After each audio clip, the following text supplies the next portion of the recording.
Assalamualaikum warahmatullahi wabarakatuh.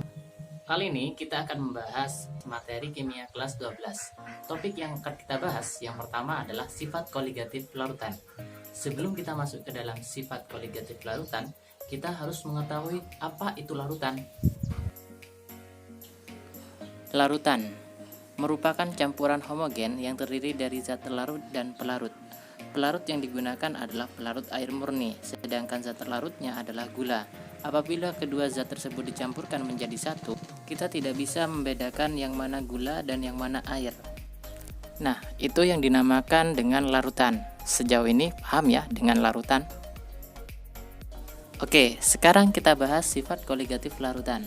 Sifat koligatif larutan merupakan ciri khas dari suatu larutan. Ciri khas tersebut terdiri dari kenaikan titik didih, penurunan titik beku, penurunan tekanan uap, dan tekanan osmosis.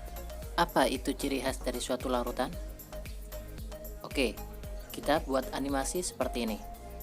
Gelas sebelah kiri kita isi dengan pelarut air murni dengan titik didihnya itu sebesar 100 derajat Celcius. Sedangkan yang di sebelah kanan menggunakan larutan gula. Ternyata titik didih larutan gula lebih besar dari titik didih pelarut air murni. Ini menunjukkan bahwasanya sifat koligatif larutan itu dipengaruhi oleh jumlah partikel zat yang berada di dalam larutan tersebut. Semakin besar jumlah partikel yang diberikan, maka akan semakin besar pula titik didih yang dihasilkan.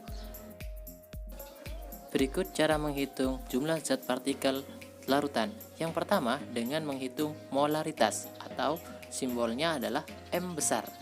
M besar sama dengan massa zat terlarut dikalikan dengan 1000 dibagi dengan molekul relatif atau MR, kemudian dikalikan dengan volume pelarut. Oke, ingat ya, volume pelarut. Dengan satuan volume pelarut yang digunakan adalah mililiter. Yang kedua, menggunakan molalitas atau M kecil.